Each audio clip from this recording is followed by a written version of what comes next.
It is Friday. This is Debate Amongst Friends. And yes, we are the illest duo in podcasting today. That's right. I am the Professor John Gotti, the king of RNG, the Troll Master Data Analyzer Ninja, the conqueror of my own fate, the Terminator, the cleaner, best podcasting machine. And I'm always tranquilo with mi amigo El Idolo Doc. God. Rocking it with that ponytail, freshly squeezed, infamously known to all the world to see. How are you doing today, Doc?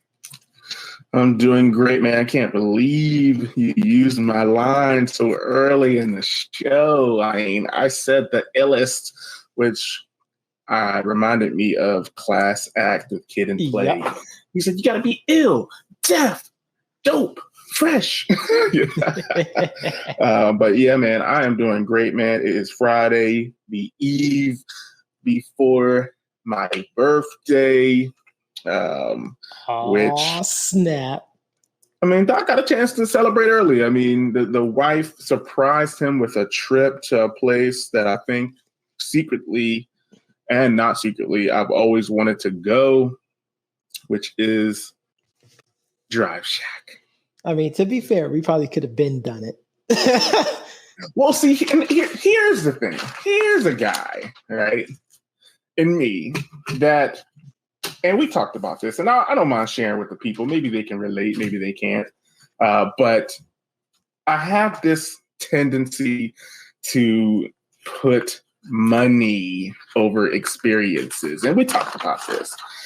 So obviously the 25 to 30 bucks that it probably really cost to go to Drive Shack, I probably always said, hey, I don't have money for that crap. When indeed, I probably spent freaking $30 at the dollar store that same weekend, and I really could have just went to Drive Shack and had a great time rather than buying all those cookies. Last time I was in the great state of North Carolina, we could have went. No, I get it wholeheartedly, and you're absolutely right. I just think that it's one of those things. I know I wrote down a lot of things that I wanted to do, which is really sad that I had to write down things that I wanted to do, but I wrote it down and I cannot find that notebook to save my life. I don't know where it is. I don't know what happened to it, but I wrote a whole bunch of things that I said, I want to do that this year. Whatever it is, I want to do it. It could be that in your mind, you went 8,000 IQ galaxy brain and was like, yes, you could write it down, but you don't need a list. Right. To experience life. No, you're right. Chuck it. Right. And get out there and enjoy it.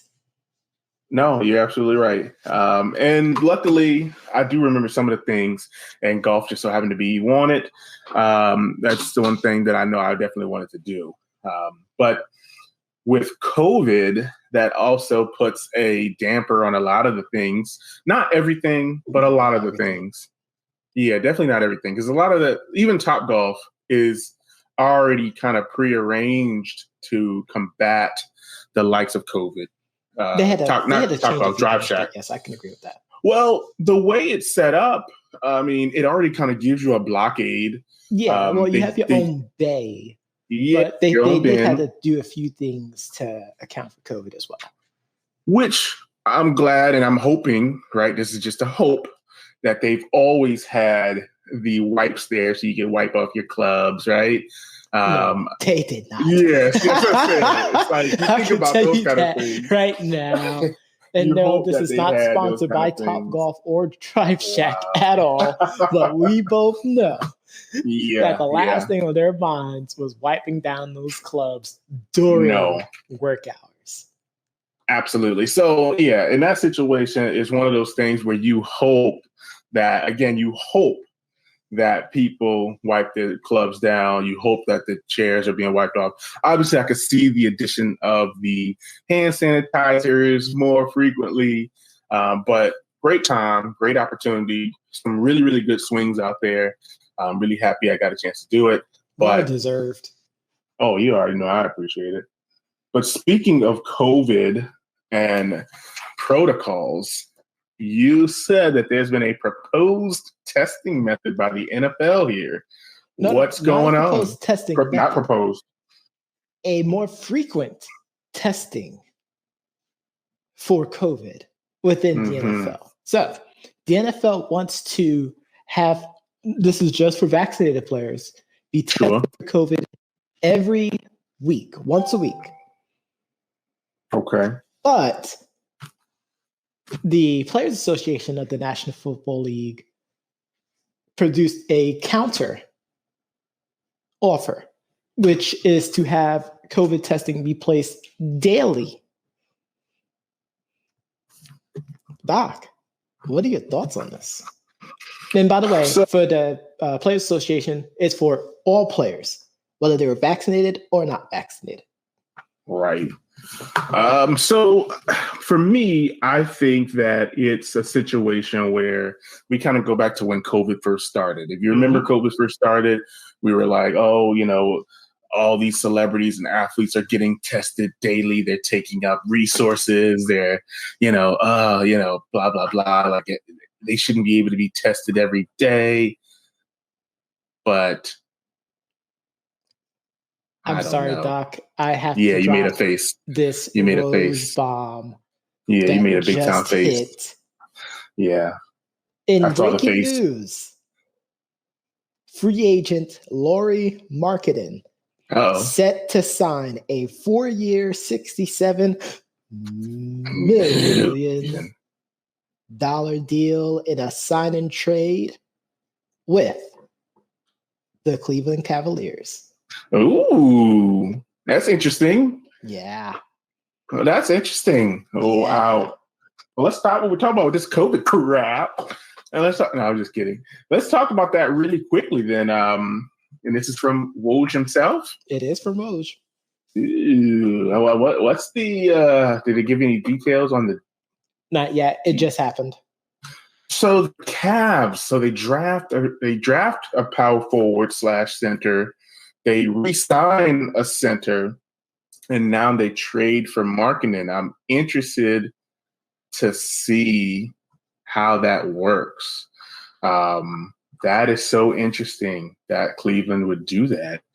I'm curious, very, very curious what this involves. Wow, I'm surprised that I don't know, man. Cleveland is the last place I thought that he would go, unless this is just his first stop and this is just his way of getting to somewhere else. It could be a transition. It depends. Yeah. Multiple team trade. We're not going to have any more details probably until a little bit later on, probably after we finish recording, but I wanted to make sure we get that Woj bomb out there because it happened just a few minutes ago. Well, let me read 2 this. minutes ago. Let me read this first tweet, just to show you how people feel about this. You tell them Lauri Markkanen. Let me tell you about it. Who cares? Ronaldo just signed with Man United. That's the first tweet. Actually, the first tweet was from La Westbrick. Oh, see, I can't. So on mine, it shows this person, but it's a LeBrick that just goes to show you. We got details, please, from Woj. Cleveland acquiring Chicago's Lauri Markkanen in a 3-way sign and trade with Portland. The Bulls get Derrick Jones Jr., Portland's lottery protected future first round pick, and Cleveland's future second rounder. Portland gets Larry Nance Jr. I think that'll help. Okay. I guess. So Chicago's just like, we're going to get something out of this. Yeah. I mean, Derek, he's okay. He's definitely no Lauri Markkanen in my opinion, but I don't know. I would have tried to work that out. I'm sorry. Chicago's I would have tried to work that out. A lot of pieces, though. Of course. Without question. But wow. This kind of brings down their offseason grade just a little bit. Because I feel like they kind of could have got something better, in my opinion. It brought it down? to me, this trade brings down their offseason grade just by a little bit, not by too much, but just by a little bit. So yeah, that's pretty rough. Yikes. But let's get back to the NFL and COVID here. So you asked me how I felt about them testing, and yeah, I think that's the only issue is that you're taking away resources and giving it to players to play a game, when in reality, if you have to test every single day, then the risk is super high, right? Which means maybe we should look at not extending this season this particular year, right? We should look at lowering the amount of games, more bye week, But yeah, outside of that, I think once a week the way they did it last year, I thought was fine. I like the restrictive, like we talked about it yesterday, the restrictions people like Bruce Arians are doing, making sure their players stay safe. Even though we had some COVID outbreaks last year with certain teams, I think that one team in particular had it like big twice, time, which was like awful. Yeah, was and that and the now Ravens? That's the Steelers? I feel like it was the Titans. It was the Titans. Was it? Yes. I believe it was the Titans and they're still going through it. So obviously they need to tighten the reins a little bit, just to kind of get it under wraps. But as of Thursday, this is coming from Kevin Cipher. Nearly 93% of the NFL players are at least partially vaccinated. Now, I don't know how much I can trust that percentage. Sure. Because that is, and they're saying that Dr. Alan Stills, who's the NFL chief medical officer, staff members are nearly 100% vaccinated since the start of training camp, but the players aren't fully 100% vaccinated. Like, that's very, very telling on that percentage. And I'm a stats guy. Sure. But I don't use stats as just the end-all be-all. I use that as a reference piece. But I can tell you right now, 93%, that is an inflated number. It's at least 74. I can agree with that. I think they're probably looking at, or they've not counted maybe the new rookies that came in, or they figured out a way to manipulate it to where, maybe certain players aren't counted. So yeah, I can agree with that. Maybe they took an average of the team overall. So if one team is 100 and then another team is like 80 something, then it kind of balances out. But I can agree with that as well. I also agree with that statement as well. But yeah, it definitely needs to be a point where we need to, I would say, monitor this. Again, weekly is fine to me, as long as everybody's doing what they need to do. I think weekly is absolutely fine. But in other news, the Cowboys and Ezekiel Elliott have worked out a restructure of his contract to free up some money ahead of the 2021 season. Dallas has converted $8.6 million of Ezekiel's $9.6 million base salary into a signing bonus, which clears up $6.88 million in cap space. This gives them an opportunity, number one, to free up some space, but it also uses the kicker, I guess, to give them some cap relief down the road. So I know we talked about right before the show, Zeke not living up to the contract anyway. Absolutely not. Now, Cowboys fans won't necessarily admit to this, but once he got that contract, his performance has taken a decline. Now, outside of last season, which was an injury season, the year before that, he was pretty bad. No, you're right. You're absolutely right. And it was for no reason. I know they lost their quarterback, but in that situation, you're trying to rally the team around him, and he didn't show up. And I said it countless times last year that the backup, I can't remember his name right now, but the backup played extremely well. So it couldn't have just been because you was talking about, do you think they should just trade Zeke? Yeah, I said that a few times. I said that a few times, but I know a lot of people are like, "No, that's crazy. How dare you speak so Yeah, it was lowly Tony of Pollard. Tony Pollard played a heck of some football." So yeah, a lot of people were like, "Oh, don't you dare talk about King Zeke," right? No, he can't. He can't be called king anything. There's only one king as far as running back in the NFL. And that's King Henry. Not that bum Ezekiel. I saw what you said there. I mean, but Zeke still ended the season rushing for just shy of 1,000 yards. Right. Which hopefully this season, which they've already said they're not going to hold Dak back. They're going to let him go out there and attack, and they're not going to have him on a snap count hold or a restriction. So we'll see what happens. Hopefully he can, make it through the whole season, and we'll be all good. I guess. Yeah, right. Exactly. I guess. But Doc, that's all we can do. That's not all good, though. What's that? Stand back. There's a hurricane coming. As the final preseason game between the Saints and the Cardinals is getting moved. It's actually going to be starting earlier that day on Saturday, actually. Okay. Because of the threat of, did they give that Hurricane Ida? Oh, God. Dropping Not Ida. In the south of the U.S. Wow. Not Ida. But, I mean, A, I applaud them for at least taking precaution, because, of course, with what happened with Hurricane Katrina. And B, I mean, they had Hurricane Zeta. True. Last year. True. So that is true. That's a thing. Listen, as long as we don't have anything, like Katrina happen again, I think we're okay. Well, that speaks more on, lack of preparation, and there's a lot of stuff that went wrong with Katrina. I know people don't want to talk about it, but there's eerily similarities between what happened with Katrina. People could, make some comparison like what happened with Hurricane Sandy that happened in the Northeast as well. Oof, I remember that crap. There's a lot.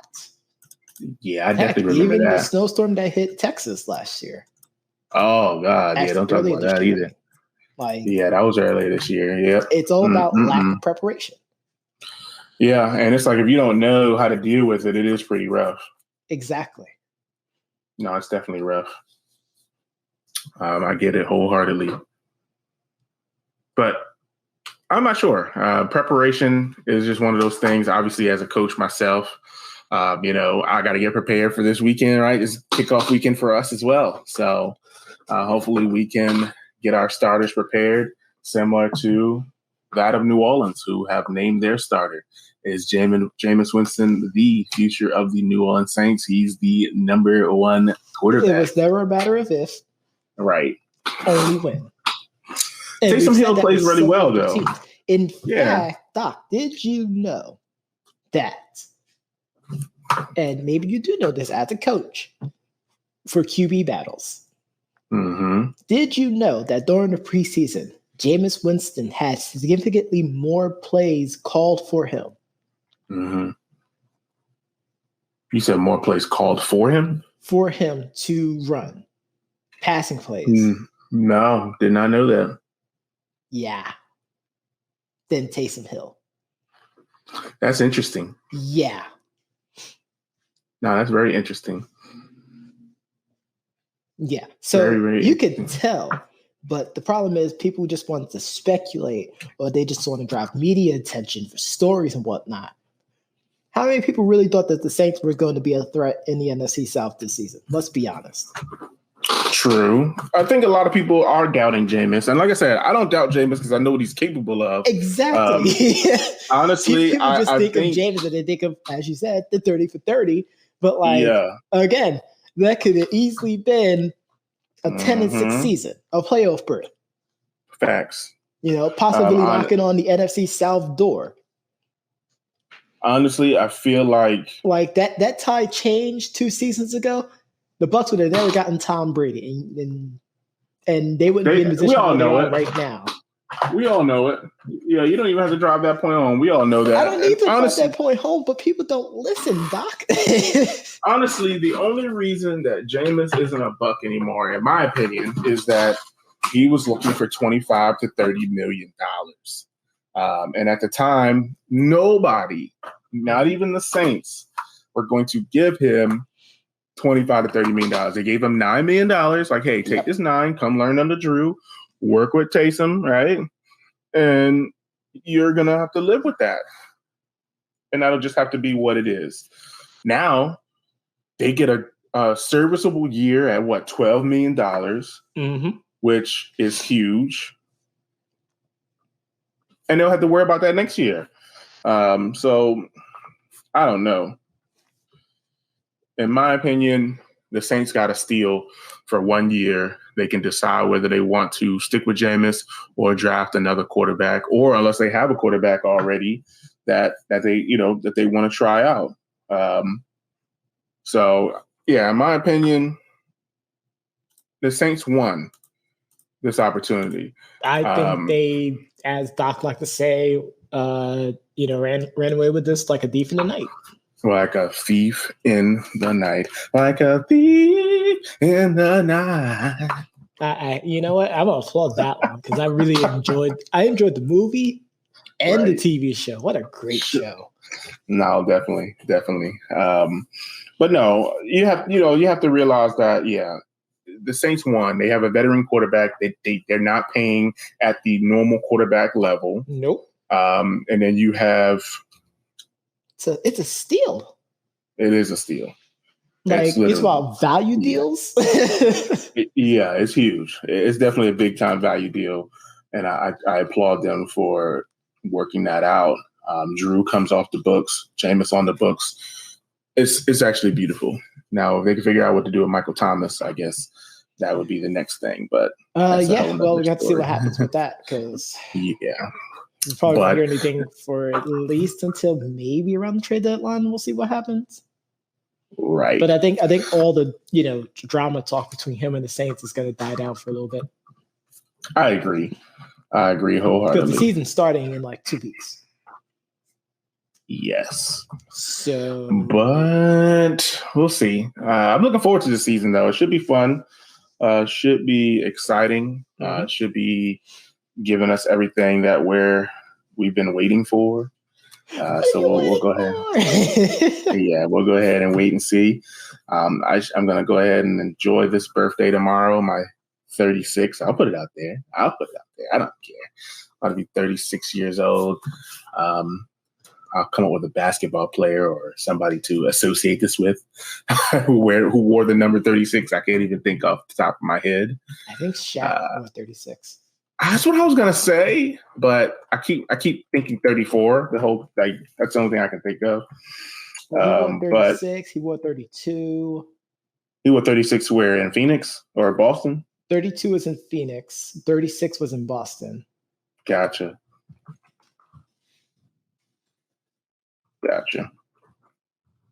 I don't know. I'll think about it. Maybe I'll do somebody from football. We'll come up with something good.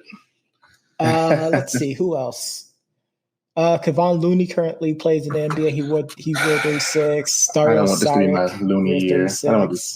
We don't want a Looney year. Marcus Smart wears 36. No. Sheed wore 36. That's better. I have a Rasheed year. Yeah, I was right. Shaq wore it in Boston. I was right about that. Full of technicals. A Hall of Famer who also wore 36 was Dave Cowens with the Bucks back in the day. Okay. Like back in '83. Royal Ivy. That was a name you haven't heard in a long time. No, that's a good one. No, that's definitely a good one. But we'll come up with something good. Out little numbers and such. I'm going to give a big shout out to my Yankees. We won our 12th straight 30 dozen. It was a 30 win. I'll tell you that right now. We were up 6-0, and then for some reason our pitching staff just gave up 6 runs. It was bad. We got to clean that up. But we won the game, which is all that matters. But you know how I am. We could win, we could lose, but I want to see consistency. And our bullpen just needs to get better. Very true. Very, very true. But I know the people heard this special pre-birthday podcast on their favorite podcast platform. And if they didn't, they can always go to our website at www.debateamongstfriends.com to listen to this episode as well as all of the previous. Be sure to tune in next week, Monday through Friday at 4 p.m. Eastern Standard Time, as we go over the news, the analysis, and the reads. Who do you think you are, Doc?